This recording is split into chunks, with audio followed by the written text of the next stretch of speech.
Pues este año es un año muy importante en la Unión Europea porque es un año de elecciones y es un año en el que se están discutiendo cuáles serán las líneas estratégicas y los principales temas que deberán ser abordados por la Unión Europea en su conjunto. Hay una serie de cuestiones que están ya apareciendo encima de la mesa. Una claramente es la competitividad, que es central en el informe que recientemente presentó Enrico Letta al Consejo y es también el tema principal del informe que Mario Draghi está preparando para la Comisión Europea. Y hay otras cuestiones como la defensa, la fragmentación del comercio mundial, la transición energética, toda la revolución que hay ahora mismo con respecto de la Deep Tech y la inteligencia artificial, en la que la Unión Europea va a tener que posicionarse para ser capaz de competir con China y Estados Unidos. Para mí, los desafíos de la economía española son principalmente tres. En primer lugar, la reducida productividad. En segundo lugar, las elevadas tasas de desempleo que están relacionadas con el funcionamiento del mercado de trabajo y en tercer lugar, la sostenibilidad fiscal, la sostenibilidad de las cuentas públicas. Los dos primeros factores, la baja productividad y la elevada tasa de desempleo, explican la falta de convergencia de la economía española en términos de renta per cápita con respecto al resto de la zona euro. Para atajarlo es importante favorecer el crecimiento de las empresas, así como la acumulación tanto de capital tecnológico como de capital humano. En materia de mercado de trabajo es fundamental contar con las políticas activas y pasivas más adecuadas para permitir que la tasa de desempleo de la economía española vaya convergiendo a la media de la zona euro. Y finalmente, en términos de sostenibilidad fiscal, es muy importante iniciar un plan de consolidación fiscal en el medio plazo que conlleve una reducción del déficit estructural de la economía española, que en estos momentos se encuentra en el entorno del 4% del PIB. Yo creo que la productividad española hoy tiene tres grandes puntos de interés. La primera es la fragmentación del mercado español y la fragmentación del mercado europeo. Es lo que estamos viendo en el informe presentado recientemente por Enrico Letta. Mercados español y europeo demasiado fragmentados no dan productividad. En segundo lugar, la fragilidad geopolítica, la fragilidad del sector exterior, que es muy importante para la competitividad de la empresa y de la industria española. Y en tercer lugar es la formación del capital humano. Sobre todo en un momento de aporte tecnológico tan grande, necesitamos traducir ese aporte tecnológico en términos de formación del capital humano para ponerlo al servicio de la productividad de la economía española. Fragmentación, fragilidad exterior, formación, los tres grandes retos de la economía española. La reforma educativa es seguramente una de las asignaturas pendientes más importantes que tenemos pensando en el crecimiento futuro, ¿no? El aumento de la productividad está muy ligado a la calidad del capital humano que tenemos.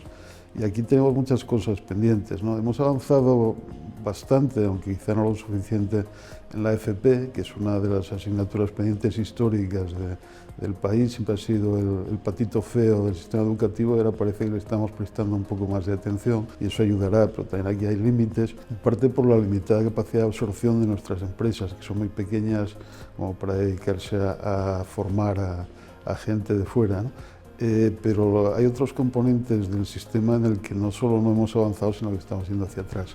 Y luego la universidad también necesita una reforma a fondo, ya empezar con darle una vuelta al sistema de gobernanza de las universidades, ¿no?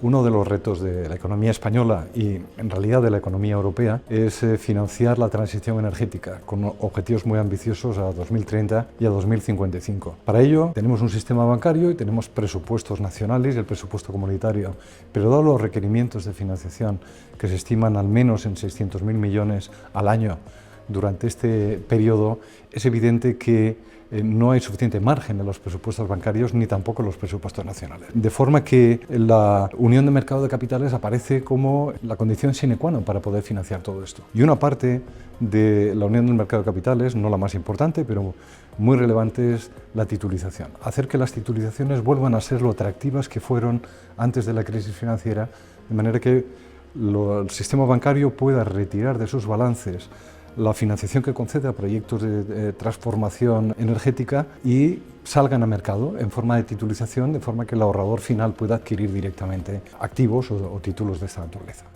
Europa en general y España en particular, yo creo que tienen enormes retos para mejorar su capacidad de crecer y de competir en este mundo global y cada vez más complicado. Y yo creo que hay dos cuestiones transversales, efectivamente. Una, yo diría que es la financiación y también fomentar y desarrollar el mercado de capitales europeo. Llevamos hablando de esto desde años, pero ahora hay cuestiones concretas que tenemos que hacer para de verdad conseguir el mercado de capitales integrado. Uno de ellos es las titulizaciones, que desaparecieron con la crisis anterior y que ayudarían a liberar capacidad para que los bancos puedan seguir prestando. Esa es una cuestión. Y la otra es la regulación. Tenemos un entramado regulatorio complejo en Europa y muchas veces los reguladores en cada sector están mirando cómo hacer a su sector más fuerte y más resistente. Eso es la primera, seguramente, prioridad que tiene que tener cada regulador, pero alguien tiene que dar la visión conjunta de los requerimientos regulatorios que tienen las empresas europeas y también el mandato de hacerlos muy seguros a estos sectores, pero también hacerles capaces de crecer y de competir y de ayudar al crecimiento de la competitividad europea. Si bien es cierto que en términos de política económica estamos buscando nuestro camino y que regulatoriamente también estamos armando una estructura regulatoria que nos permita avanzar, hay un paso por dar, que es el paso de la economía política, la economía de tomar decisiones dentro del marco de lo posible, de los acuerdos europeos. Hay que tener más en cuenta la economía política y hacer política de lo posible. El segundo reto es entender que se ha creado, como he dicho, una infraestructura regulatoria y de alguna manera estamos normativamente de acuerdo en qué es lo que hay que hacer. Pero faltan las mimbres para tejer ese contexto macroeconómico y de política económica que le dé capacidad a la Unión Europea y también a nivel español. Y es una unión de capitales, avanzar en la unión fiscal, un mercado energético común, es decir, reformas y reordenamientos que creen una infraestructura que posibilite que se trasladen y se movilicen recursos y decisiones políticas y política económica a nivel regional. Y la tercera idea, una idea que yo creo que todos tenemos en la cabeza, pero que necesitamos un foro así para poderla comentar, es que hay que hacer un poco de accountability, de revisión de dónde estamos en este momento. Hemos pasado Next Generation EU con unas ambiciones muy voluntaristas y hemos hecho determinadas reformas estructurales, pero hay que revisar si realmente tienen el sentido y la profundidad que se perseguía inicialmente.